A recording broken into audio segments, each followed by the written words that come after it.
जब साधक संसार से अलग होकर भजन मार्ग में अध्यात्म की उन्नति प्राप्त करने की चेष्टा करता है, बहुत सुंदर बात कह रहे हैं, उसी समय उसके हृदय में बड़ी बुरी बुरी स्फुरणाएं प्रकट होती है। सब साधक सावधानी से सुने। जब साधक संसार का त्याग करके सच्चिदानंद की प्राप्ति के लिए भजन में लगता है तो उसके हृदय में, अंतःकरण में बड़ी बुरी बुरी स्फुरणाएं प्रकट होती है। साधक घबरा जाता है। भगवान यहां आश्वासन दे रहे हैं साधक को, स्फुरणाओं से घबराना नहीं। इन स्फुरणाओं की सत्ता नहीं है कि तुम्हारा कुछ भी बिगाड़ सके। ये उत्पन्न हो रही हैं, जो थी पहले अब नष्ट हो रही, प्रकट हो करके। सिद्धांत है ये नष्ट हो रही है क्योंकि तुम भजन परायण हो। पर चूक अच्छे अच्छे से हो जाती, कोई समझ नहीं पाता नष्ट हो रही, वो उसी में तन्मय होकर नई क्रियाएं कर बैठता है। राग बन गया, संस्कार बन गया, यही चूक हो जाती। ध्यान देना, जब हम साधन भजन पे, तो हमारे अंदर गंदी गंदी स्फुरणाएं जो जन्म जन्मांतर की, अब हम उनको ये नहीं समझ पाते कि ये नष्ट हो रही। हमारे अंदर काम आ रहा है, हमारे अंदर क्रोध आ रहा है, हमारे अंदर भोग आ रहा है, भोग की बातें आ रही, पुरानी बातें आ रही, आ नहीं रही, वो नष्ट हो रही। अगर आप उनमें तन्मय होकर नवीन क्रिया कर बैठे तो संस्कार बन गया, मिटने की जगह बन गया, अब पतन अवश्यंभावी। अतः उपासक स्फुरणाओं को देखकर घबराए नहीं। आ नहीं रही, ये जा रही हैं। संसार का जब आप भोग करते थे तो स्फुरणाएं आ रही थी, तुम जान नहीं पाए, वो इकट्ठा हो रही थी। जब तुम संसार से मुक्त होने के लिए भजन शुरू किए तो अब वो जाएंगी, निकलेंगी, वो निकल रही स्फुरणाएं। अब भजन के बल से स्फुरणाएं खाली हो रही हैं। तुम स्फुरणाओं में चिपकना मत, पकड़ना मत, उन स्फुरणाओं के अनुसार संकल्प करके क्रियाएं मत करना, वो निकल रही है। साधक को चाहे अच्छी स्फुरणा हो या बुरी स्फुरणा, बिल्कुल न राग करना न द्वेष, दृष्टा मात्र बने रहना है। भजन क्या आ रहा है बस देखते चले जाओ। जैसे हम रास्ते में चल रहे हैं, बोर्ड में लिखा है ऐसा ऐसा ऐसा, तो पढ़ लिया, चल दिया, कोई मतलब तो है नहीं, तो हम ऐसे पढ़ रहे हैं अंतःकरण में। ये आई बुरी स्फुरणा, ये अच्छी स्फुरणा आई। ना हमको डरना है, ना घबराना है, और न चिपकना है, ना अच्छी स्फुरणा में ना बुरी स्फुरणा में। क्या हुआ? राग द्वेष दोनों मिटते चले जा रहे हैं, क्योंकि अच्छी स्फुरणा राग की है और बुरी स्फुरणा द्वेष की वृत्ति पैदा करेगी। अभी जो हमारा हो रहा है वो राग द्वेष से नहीं हो रहा, गुरु आज्ञा से साधना हो रही है। सावधानी पूर्वक यदि तटस्थ माने दृष्टा बन करके इन स्फुरणाओं की उपेक्षा कर दे तो राग द्वेष रहेगा ही नहीं। राग द्वेष के वशीभूत होकर संसार के सब प्राणी कर्म कर रहे हैं। राग द्वेष पुष्ट होता है तो प्रकृति उसका स्वभाव अशुद्ध कर देती है। अशुद्ध स्वभाव होने के कारण वो भोग प्रधान बन जाता है। जिसकी प्रकृति राग द्वेष रहित होती है उसका स्वभाव शुद्ध हो जाता है। शुद्ध स्वभाव होने पर योग हो जाता है प्रभु से। अशुद्ध स्वभाव होने पर भोग बनता है प्रकृति का, संसार का। क्या सुंदर सिद्धांत भगवान वर्णन कर रहे हैं। साधक संपूर्ण कर्मों को अपने भली भांति भगवद अर्पण कर दे तो उन कर्मों का फल होगा भगवत प्राप्ति। राग द्वेष मिट जाएंगे। राग द्वेष के मिटाने के इच्छुक साधक के लिए शास्त्र प्रमाण कर्म करना अत्यंत आवश्यक है। जैसा आदेश हम वैसा कर रहे हैं, हमारा कोई राग नहीं, आदेश के अनुसार कर रहे हैं, गुरु आज्ञा शास्त्र आज्ञा। राग द्वेष से सर्वथा रहित जो महापुरुष हैं उनका अंतःकरण शुद्ध निर्मल होता है, कि वो वेद पढ़े हो या ना पढ़े हो, उनके हर वचन वेद प्रमाणित शब्द निकलते हैं। शताम ही संदेह पदेषु वस्तिषु प्रमाणम अंतःकरण प्रवत्तयः। सत्पुरुषों का अंतःकरण इतना पवित्र हो जाता है कि उनकी वाणी वेद प्रमाण मानी जाती है। जैसे किसी भी विषय में संशय उस महापुरुष से पूछ ले और वो कह दे हां ठीक है साहब, अब कोई भय नहीं, वैसा ही होगा जैसा वो बोल रहे हैं। सताम ही संदेह पदेषु वस्तिषु प्रमाणम अंतःकरण प्रवत्तयः। उनका अंतःकरण राग द्वेष से रहित परम शुद्ध है, वो जो बोलेंगे वही शास्त्र प्रमाण होगा। महापुरुषों का अंतःकरण इतना शुद्ध निर्मल होता है कि स्वतः वेदों का भावार्थ उनके हृदय में प्रकट हो जाता है। वो जो बोलते हैं आप वेद से प्रमाणित कर लीजिए, वो मिलेगा कहीं ना कहीं लिखा। स्वामी शरणानंद जी से कहा कि ये तो हमने कहीं नहीं पढ़ा जो आप कह रहे हो, तो बोले लिख लो, नया वेद लिख लो, जो हम कह रहे हैं वो लिख लो। तो इतनी ठसक से कैसे बोल रहे थे? क्योंकि अंतःकरण भगवदाकार है, तो कह रहे लिख लो, नए ग्रंथ को लिख लो, जो हम बोल रहे हैं वो लिख लो। तुम्हारी पहुंच नहीं तो पहले से सब लिखा हुआ है, उसको मिला लेना। जो महापुरुष राग द्वेष रहित, उसके अंतःकरण में शास्त्र अनुकूल ही बात निकलेगी।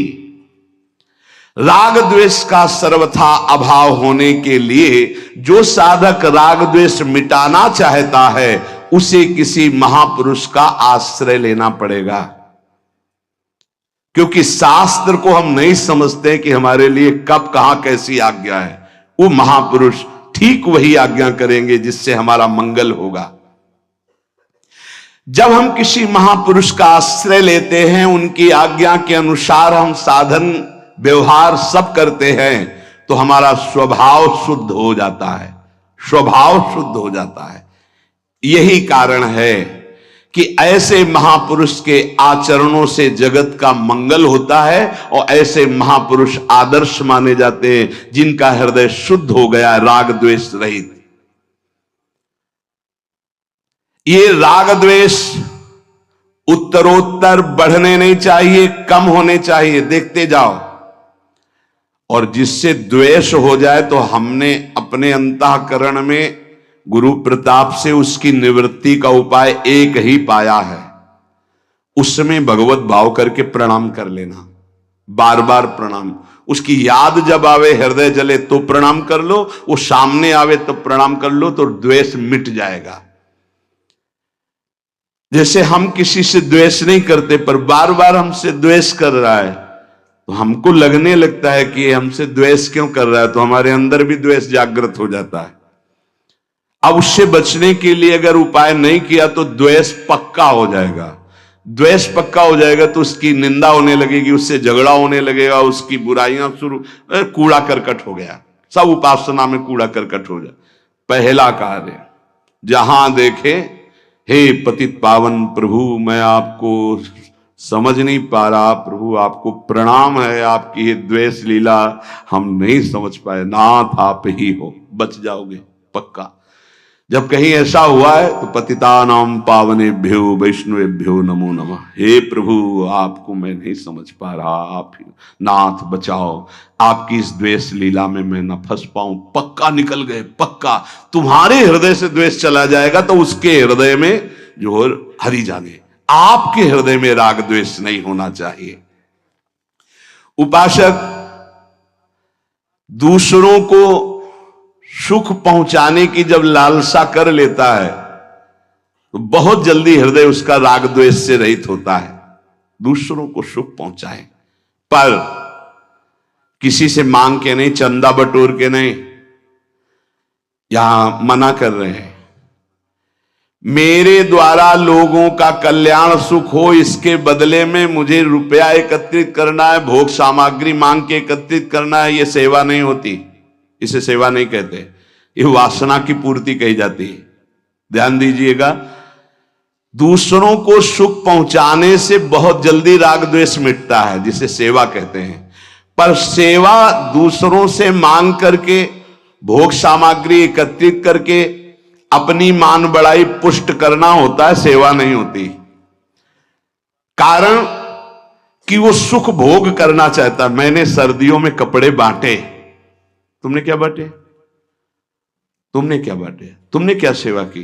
कंबल तो किसी और ने दिया था, आप चुपचाप वहां जाकर के दे आए, ये आपके ऊपर कृपा हुई है। आप गर्व क्यों करते हैं? मैंने कंबल बांटा, दिया तो किसी और ने है आपको, देनहार कोई और है। देते रहते दिन रैन। तुम्हारे जीवन की पवित्रता बढ़ाने के लिए प्रभु ने तुमको यह अधिकार दिया कि जाओ तुम ऐसा सत्कर्म करो। अभिमान क्यों करते हो? मैं किसी को कुछ देता हूं ऐसा जिसका हृदय में भाव है, वो आसानी से मेरी बात नहीं समझ पाएगा कि सेवा धर्म किसे कहते हैं। सेवा उसे कहते हैं जिसके बदले में कुछ भी चाह ना हो। तुमने वस्तु दी और वो तुम्हें धन्यवाद बोले, तुम्हारे आगे झुके, तुम्हारे अनुकूलता में चले, तो सेवा कहां हुआ है? ये तो व्यापार हुआ। सेवा का तात्पर्य है कि हमने जो कर दिया सेवा, तो लौट करके आपके व्यवहार को नहीं देखा, आपने उसके बदले में क्या व्यवहार किया उसको लौट के नहीं देखा। जो सेवा के बदले में थोड़ा भी चाह करता है वो सेवा नहीं है। सेवा राग द्वेष को मिटाने में समर्थ है। नहीं महाराज जी, सेवा तो धन से होती है, वस्तुओं से होती है। वस्तु और धन के बिना सेवा किसकी बनेगी? और आप कह रहे सेवा करने के लिए धन और वस्तु की किसी से मांग नहीं करनी चाहिए। स्थूल वस्तुओं से उत्तर, स्थूल वस्तुओं से, धन से, भोग सामग्री से कर्म होता है, सेवा नहीं। बड़ा सूक्ष्म विषय है। कर्म से बंधन होता है, सेवा से मोक्ष मिलता है। कर्म से राग द्वेष पुष्ट होता है, सेवा से राग द्वेष मुक्त होता है। सेवा, तुम्हारे पास जो भाव है, तुम्हारे पास जो सामग्री है, उतने से ही तुम मुक्त हो जाओ। सेवा यह नहीं कहती कि चंदा मांग करके करो। सेवा यह नहीं कहती कि दूसरे को प्रभावित करके ये बंटता है, यहां ये बंटता है, यहां ये बंटता है। जो शास्त्र कह रहा है राग द्वेष मुक्त होने के लिए, हम यहां भगवत प्राप्ति की बात हो रही, जिनका लक्ष्य भगवत प्राप्ति है। तुम्हारे पास जो भाव है, तुम्हारे पास जो सेवा सामग्री, उसी से तुम्हें मुक्त होना है, राग द्वेष से। जो वस्तुओं से सेवा का भाव किया जाता है वो कर्म बनता है, सेवा नहीं। स्थूल वस्तुएं जितनी तुम्हारे पास है उतने से तुम्हें सेवा का अधिकार है। जैसे तुम एक शॉल ओढ़े हो, कोई थर थर कांप रहा है, अपना शॉल उड़ा दिया, तो 1 करोड़ कंबल उड़ाने का जो फल है वो तुम्हारे शॉल के बराबर नहीं होगा, क्योंकि तुम्हारे पास एक ही था। तुमने अपने शरीर की परवाह न करके उसको उड़ा दिया, ये तुम्हारा राग द्वेष से मुक्ति का कारण बनेगा। समझना, आपने 50 लोगों से संग्रह किया और फिर सैकड़ों लोगों को उड़ा दिया, तो अंदर से देखना तुम्हें गर्व जागृत होगा कि हमने सैकड़ों गरीबों को कंबल उड़ाए। तो तुम्हारा अहम पुष्ट हुआ या राग द्वेष नष्ट हुआ? बड़ा सूक्ष्म विषय है, देखना। जब अंतःकरण में वस्तु का महत्व होगा तो स्वामी भाव आएगा, सेवक भाव नहीं। ये बड़ा सूक्ष्म विषय है, चाहे कोई जाने या ना जाने। जब वस्तु का महत्व होगा तो सेवा भाव नहीं, स्वामी भाव आएगा। मैंने उसको ये दिया, मैंने ये किया। और जब वस्तु का महत्व नहीं होगा, भाव का महत्व होगा, तब सेवा बनती है। हम 4 रुपए सब्जी के लिए जा रहे थे, रास्ते में देखा कोई बहुत कष्ट से तड़प रहा है, उसे अस्पताल ले गए। वो 4 रुपए पूरे के पूरे लगा दिए, नमक रोटी खा लिया। बहुत बड़ी सेवा बन गई। सेवा का शब्द समझना, बहुत बड़ी सेवा बन गई।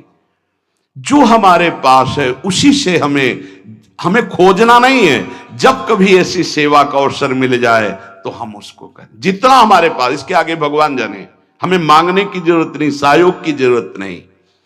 वास्तव में सेवा केवल भाव से पूर्ण होती है। तुम्हारा जो भाव, अच्छा जैसे तुम्हारे पास धन नहीं, कोई ऐसा तड़प रहा, तुम उसकी सेवा में पहुंच गए, उसको दुलार कर रहे हैं, मन में है कि हम इसको सुख पहुंचावें, लेकिन आपके पास सुख सुविधा नहीं, आपकी सेवा बन गई, आपका भाव बन गया, आप राग द्वेष से मुक्त होने की क्षमता वाले महापुरुष बन गए। यहां परमार्थ पद की बात हो रही। वस्तुओं का देना सेवा नहीं है, वस्तुओं को दिया और अभिमान पुष्ट किया, इसे सेवा नहीं कहते, ये दुकानदारी है।